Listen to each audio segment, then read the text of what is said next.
आपके दिमाग के घोड़ों को तेज दौड़ाने के लिए एक टीम आ गई है, फिल्म आ रही है जिसका नाम है लूप लपेटा।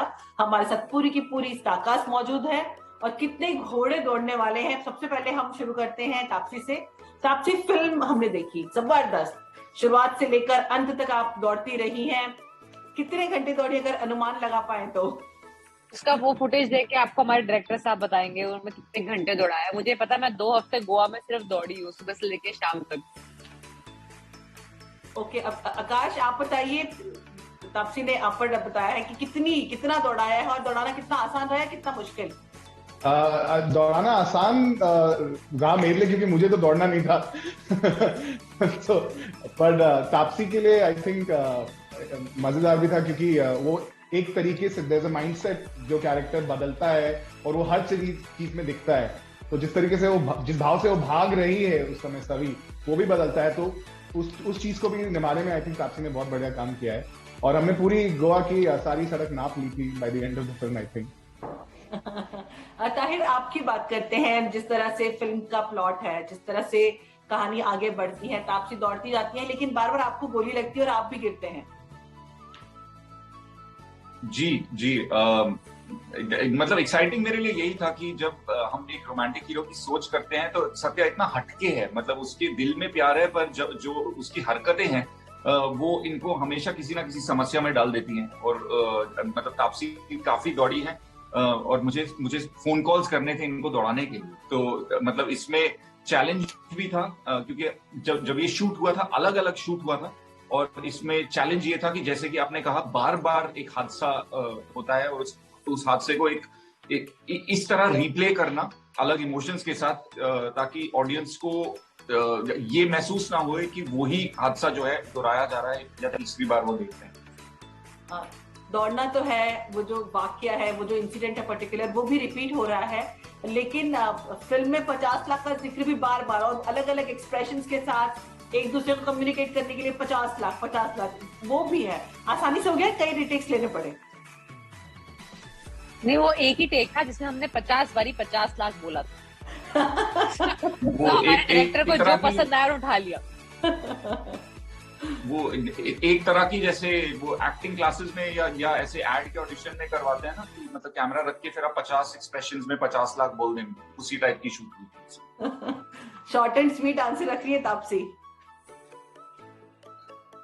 शॉर्ट एंड स्वीट हमारी पिक्चर भी है, बहुत ही मतलब स्वीट, एंड बस 2 घंटे कुछ मिनट में खत्म हो जाती है। जब जैसे कि स्क्रिप्ट की डिमांड है, बहुत पेसी है, बहुत फास्ट है, कहीं भी रुकने का मौका नहीं मिलता, एक के बाद एक सीन्स है, एक के बाद एक चीजें हैं। जिस तरह से एडिट हुई है उसकी बहुत तारीफ, मतलब क्योंकि हमने आपस में भी कई लोगों ने बात करी तो उसकी बहुत हम तारीफ कर रहे हैं कि जबरदस्त तरीके से कटिंग हुई है, एडिट बहुत हुआ है। तो इसके लिए कुछ खास प्रिपरेशन या आपके माइंड में उस समय क्या चल रहा था कि भाई ऐसी फिल्म बनानी है, इतनी फास्ट पेसी बनानी है? हमारे दिमाग में शुरू से था कि ये क्या पेस होगा इस फिल्म का।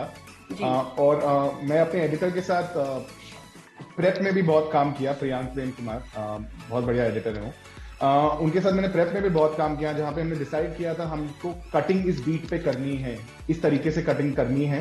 तो बहुत सारा वर्क उसमें प्रेपरेशन में गया था कि शॉट्स इस तरीके से लिए जाएंगे, इस तरीके की कटिंग होगी, डायनामिक रखना था मूवमेंट फिल्म का।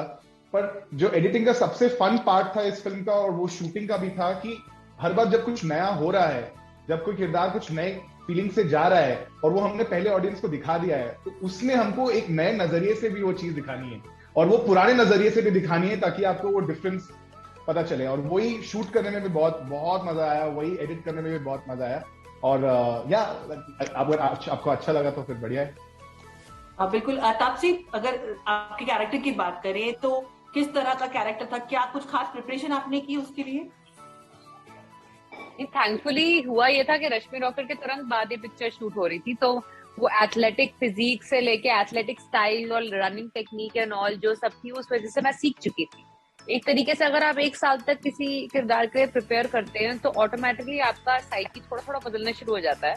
तो मैं समझने लग पड़ी थी कि एक एथलीट कैसा सोचता होगा, कैसा उसका ढंग होगा रहने का।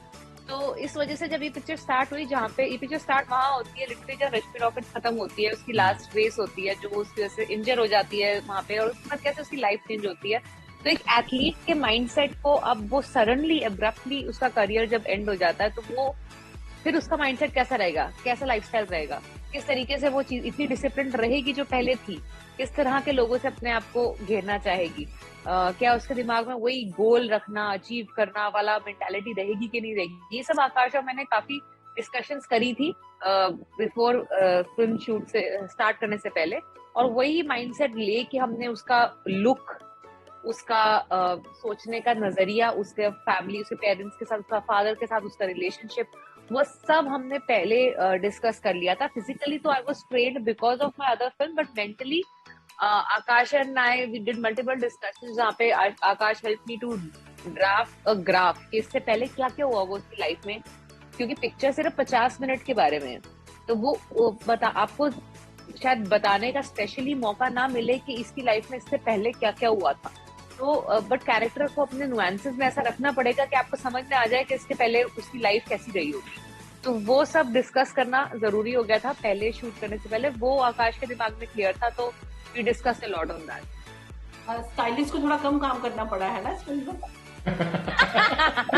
National award winning stylist Indrakshi Malik को बहुत कम काम करना पड़ा, बहुत करना पड़ा। हाँ, मैंने यूनिफॉर्म जो पहनी थी वो, बट उस तक पहुंचने का जो जर्नी होती है ना, उस जब पता है पिक्चर 90% आपको सेम लुक में दिखने वाली है कैरेक्टर ये वाला, तो आप और ज्यादा केयरफुल हो जाते हो कि वो ऐसी क्या लुक पे लेके आए उसकी, क्योंकि वो इतनी दिखेगी कि उस पर बोर ना हो जाए उसको देख देख कर, और एक रीजन हो कि उसने ये कपड़े क्यों डाले, तो उसके और हेयर डू से लेके सब कुछ, उसका जो पूरा एक एक चीज है लुक की, उसका एक रीजन है सर, इसलिए नहीं सब चीजें ऐसे रखी कि भाई उस पर अच्छी लग रही है तो ये पहन के आ गई है। तो वो वहां तक पहुंचने का जो सफर था वो काफी लंबा, जैसे रेगुलर कैरेक्टर डिजाइनिंग में टाइम लगता है वैसे लगा था। ऐसा सिर्फ एक कपड़ा पहना दिखता है, बट एक्चुअली उस तक पहुंचने का जो टाइम होता है वो काफी होता है। ताहिर, आपकी बात करते हैं, अभी हाल ही में जो आपकी सीरीज रिलीज हुई उसको बहुत अच्छा रिस्पॉन्स मिल रहा है। ये जो सत्या का कैरेक्टर है ये उससे बहुत डिफरेंट है, तो इसके लिए क्या जो ये जो इस तरह के जो कैरेक्टर्स नए नए टाइप के आप कर रहे हैं, कुछ खास आप इसके लिए प्रिपरेशन करते हैं? सत्या के लिए कुछ खास आपने कुछ लोगों को ऑब्जर्व किया या कैसे एडेप्टेशन लिया सत्या का? जी, हर किरदार के लिए एक प्रिपरेशन होती है, और एज एन आर्टिस्ट जब आप किसी भी प्रोजेक्ट में घुसते हैं तो वो आपके लिए एक तरह से खास होता ही है। सत्या मतलब मेरे बहुत करीब इसलिए है क्योंकि उसमें इतने एलिमेंट्स हैं जो मैं अपने आप से रिलेट कर पाता हूँ। मतलब जिस तरह का इंसान मैं शायद स्कूल में या कॉलेज में था, ऐसी बहुत सारी चीजें थी सत्या में, चाहे उसका बचपन हो या उसका रिस्क लेने की जो उसकी आदत है, जो उसके प्यार करने का तरीका है दिखाने का, ये बहुत ऐसी चीजें हैं जो या तो कॉलेज में मैं खुद करता था या मेरे आसपास के कुछ ऐसे दोस्त हमेशा हुआ करते थे जो ना चाहते हुए भी ऐसी बेवकूफियां कर बैठते थे, जो इतनी समस्या में डाल देते थे फिर बाकी के दोस्तों को कि वो खुद में ये कॉमेडी बन जाया करती थी। और सत्या का एक बहुत खास चरित्र है उसका।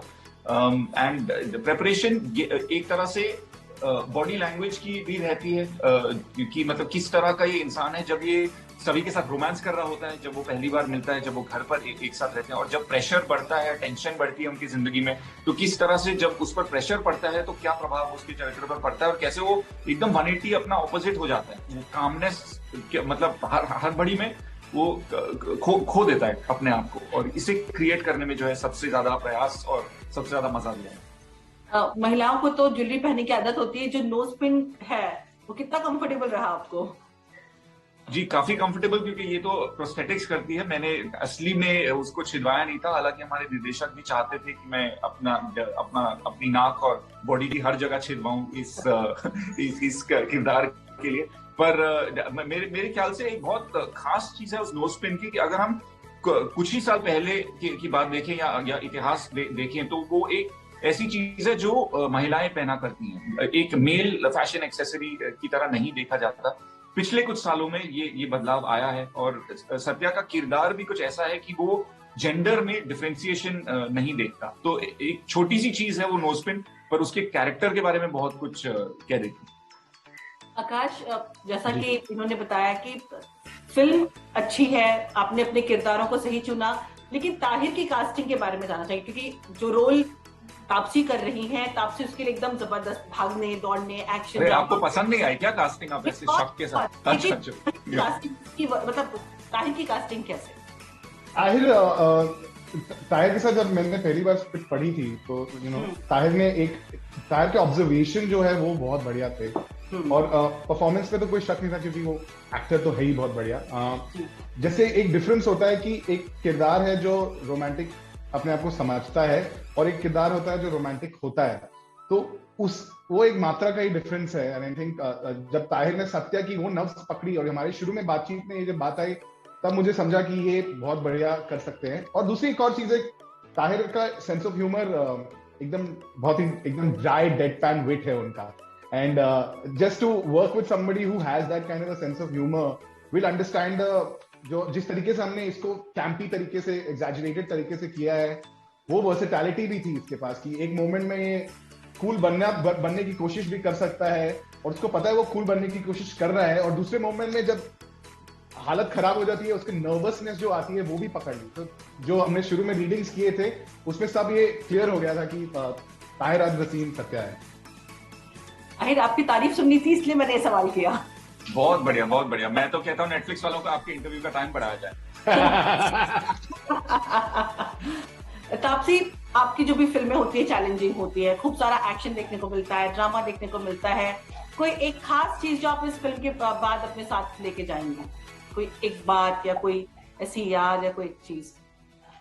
इस लोग मतलब इस फिल्म के जो क्रू था, I think youngest crew I work with till now, and सब में इतनी ज्यादा पॉजिटिव, रिफ्रेशिंग, गुड एनर्जी थी। मतलब होता है ना, एक और एक मूड क्रिएट कर देता है क्रू सेट के ऊपर, जिसकी वजह से your mood as an actor it just becomes good. आपका वर्क प्लेस का माहौल अच्छा हो जाता है। तो ये I think the kind of people, the young energy that was there on the set was very very new and refreshing, जैसे मुझे याद रहेगी काफी टाइम। ताहिर, आपसे भी सही सेम सवाल है।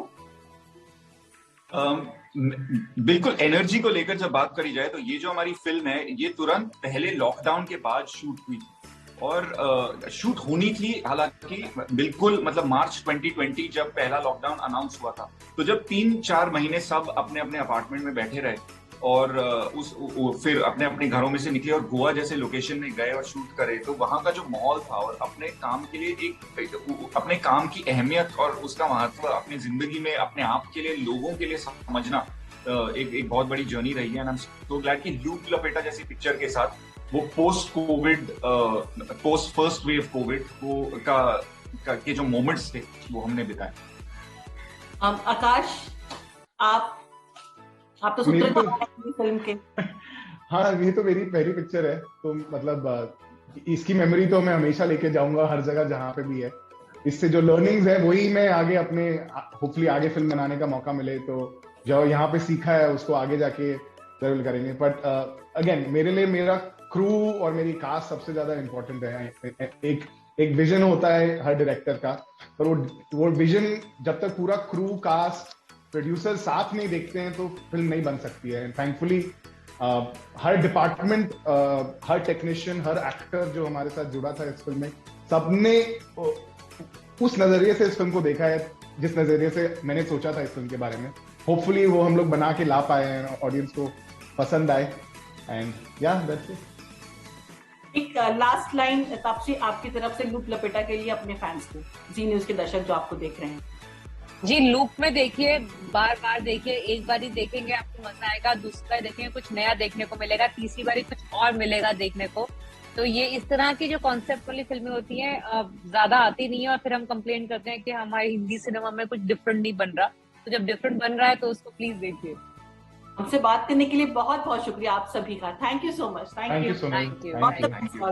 Thank you. Bye bye.